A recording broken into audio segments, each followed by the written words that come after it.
close your eyes for just a second and really try to inhabit the sensory landscape of the pre-industrial world. Now, we often picture our ancestors' lives as being shrouded in this permanent, inescapable layer of soot, mud, and unwashed wool. But that assumption, that the past was universally and helplessly filthy, well, it's really just a modern prejudice. Welcome to this explainer on the alchemy of grime. Today, we're going to completely reconstruct the sensory, physical, and deeply chemical reality of everyday life in the past. As you'll see, ordinary people were actually fighting a relentless, highly sophisticated battle against grime. So were they really as filthy as we like to imagine? To truly understand how they survived, we have to confront the universal historical enemy they faced. And I'm not just talking about loose dirt here. I mean hydrophobic lipids, sticky human sebum, the heavy, greasy lanolin of animal fleeces, and thick environmental grime from constant wood smoke. These are substances that ruthlessly, literally repel water. So just splashing some water on it wasn't going to cut it. Surviving this reality required our ancestors to become masterful, practical chemists. They had to figure out how to manipulate the raw materials in their immediate environment to force oil and water to mix. The absolute chemical miracle that underpins this entire history is a process called saponification. At its core, traditional soap making is the base catalyzed hydrolysis of triglycerides. Now, what does that actually mean? Basically, by taking a fat like butchered animal tallow or plant oils and reacting it with a really strong alkali, you cause that neutral fat to split apart. This creates glycerol along with alkali metal salts of fatty acids, which act as powerful surfactants. This exact scientific foundation is what drove the ingenious, incredibly labor-intensive methods that ancient peoples developed to finally conquer dirt. Act 1. The Urban Enterprise of Rome. To see this chemistry applied on a massive, almost industrial scale, we're traveling to the bustling, pungent streets of ancient Rome. Welcome to the Falonica, the Roman fullery. It was right inside these surviving stone washing vats that the Falones, Rome's professional laundry workers, spent their days laboring. You have to remember, the Romans wore heavy wool garments, like the iconic toga, and those togas were absolute magnets for grease, sweat, and street dust. Because wool traps profound amounts of oil, washing it with water alone was completely useless. The Falones desperately needed a powerful, readily available chemical solvent to break it all down.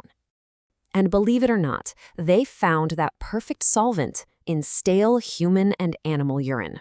Now, I know that might sound totally grotesque to our modern ears, but back then, it was an absolute practical necessity. The full ones would actually collect urine from public jars placed right at street corners. You see, as urine decays, it ferments into these highly alkaline ammonium compounds. This ammonia acted as a fierce, cutting base, absolutely perfect for slicing through heavy grease and hydrolyzing those stubborn lipids trapped deep in the wool. But knowing the chemistry was only half the battle. The labor itself was punishing. Workers would step bare-legged into these vats filled to the brim with clothing, water, and yes, stale urine.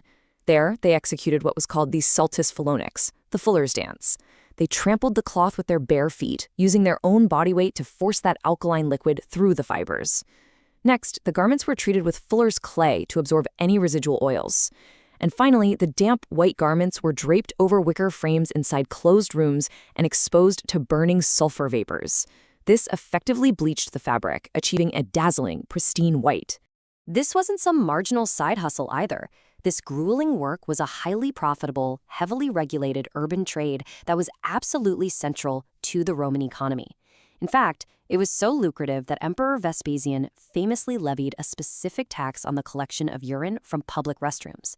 When his son Titus protested the unseemly nature of this tax, Vespasian reportedly just held up a coin and noted that the money itself did not smell. It's a brilliant historical anecdote, right? The Falones literally transformed a foul waste product into a cornerstone of Roman civilization and social presentation. Act 2. The Domestic Labor of Lye. So, while Rome industrialized its laundry, centuries later in the rural households of medieval and early modern Europe, the battle against dirt was a deeply grueling domestic reality. Working over what was called a bucking tub, women and servants bore an immense physical toll trying to transform filthy linens into pristine fabrics. They utilized accumulated household waste to do it. And because of the sheer effort required, this wasn't a quick daily chore. No, this was a massive, exhausting undertaking known simply as the Great Wash. This labor operated on a truly punishing timeline, known in France as the coulée. Here's how it worked. Heavily soiled linens were packed tight into the bucking tub, covered by a heavy cloth, and then topped with a thick layer of wood ashes. Warm water was slowly, carefully poured over the ashes, leaching out an alkaline lye that trickled down to dissolve the organic soils trapped in the clothes. That liquid drained out of a hole in the bottom, was collected, reheated over a roaring hearth fire, and then poured right back over the ashes. This relentless cycle of draining, heating, and recirculating scalding liquid lasted continuously for 15 to 18 hours. And this grueling domestic manufacturing was entirely grounded in tangible chemistry. The ash left over from the household hearth was a precious resource, and these housewives knew for a fact that not all wood was created equal. For instance, ash from apple or pear wood yielded a really strong bleaching action, whereas burning oak could actually discolor the linens. By steeping this specific ash in water, they extracted caustic potassium carbonate and potassium hydroxide. That brown, murky liquid you get, that was the lye that powered their entire wash. Now, you might be wondering, without modern pH strips, how did a medieval housewife actually gauge her chemistry? Did she just guess? Well, actually, scratch that. They didn't need modern tools at all. They relied on some truly ingenious folk science, the floating egg test. They would take a raw egg, right in its shell, and drop it into the leached lye solution. If the lye was too weak, the egg just sank to the bottom. But if it floated, and specifically if it floated so that exactly a dime-sized area of the shell breached the surface, it proved the alkalinity was perfectly concentrated enough to dissolve organic soils and manufacture proper soap. Talk about hitting the nail on the head without a laboratory. Act 3. Nature's provision. While European households were boiling lye and the Romans were trampling vats of urine, indigenous cultures globally turned to a deeply observant, harmonious relationship with the earth itself. You see, the natural world actually provides its very own built-in lather in the form of saponins.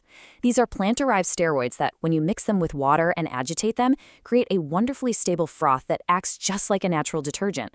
And the amazing thing is, these saponins lay hidden in the roots, the leaves, and the berries of specific plants spread all across the globe.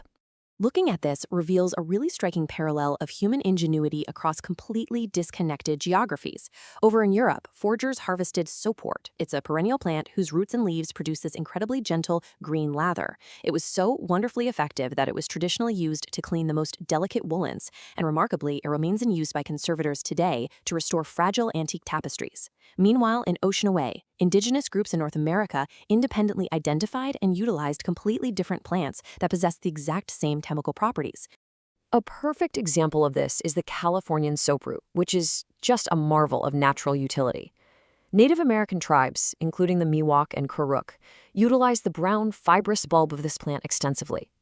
When you crush the white heart of the bulb and mix it with water, it yields a very rich, highly effective soap that was prized for washing hair and curing dandruff.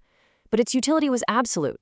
They used the outer fibers to make brushes, the extract served as a strong glue, the roasted bulb provided a food source, and it was even used to temporarily stun fish in streams to make harvesting them easier. The whole shebang from one plant. Conclusion: the industrial shift. This visceral, deeply physical history of utilizing hearth ashes, stale urine, and wild roots eventually collided with the unstoppable force of the 18th and 19th centuries. Two massive scientific breakthroughs forever decoupled soap from domestic waste. First, in 1791, a French chemist named Nicolas Leblanc patented a process for extracting soda ash directly from common table salt. Then, later in 1823, Michel Chevreul discovered exactly how fat split into glycerin and fatty acids. Suddenly, almost overnight, soap-making was no longer a domestic folk art governed by floating eggs. It was an exact, measurable, industrial science. Ultimately, these discoveries led to what we can call the abstraction of cleanliness. That deep, visceral connection to the raw materials of survival was lost. Precise, mass-produced chemistry simply replaced the exhausting, back-breaking labor of the bucking tub and the pungent, sensory-rich vats of the Phalonica. This wave of industrialization paved the exact path for the synthetic, petroleum-derived surfactants that were developed later during the World Wars, which, by the way, are the very same detergents we casually pour into our laundry machines today. So, here is what I want you to take away from this explainer. Tomorrow morning, when you pick up a perfectly uniform, artificially scented bar of soap, I want you to consider what it actually replaced. Does our highly sanitized modern convenience obscure the profound chemical knowledge and the immense physical endurance of the people who came before us?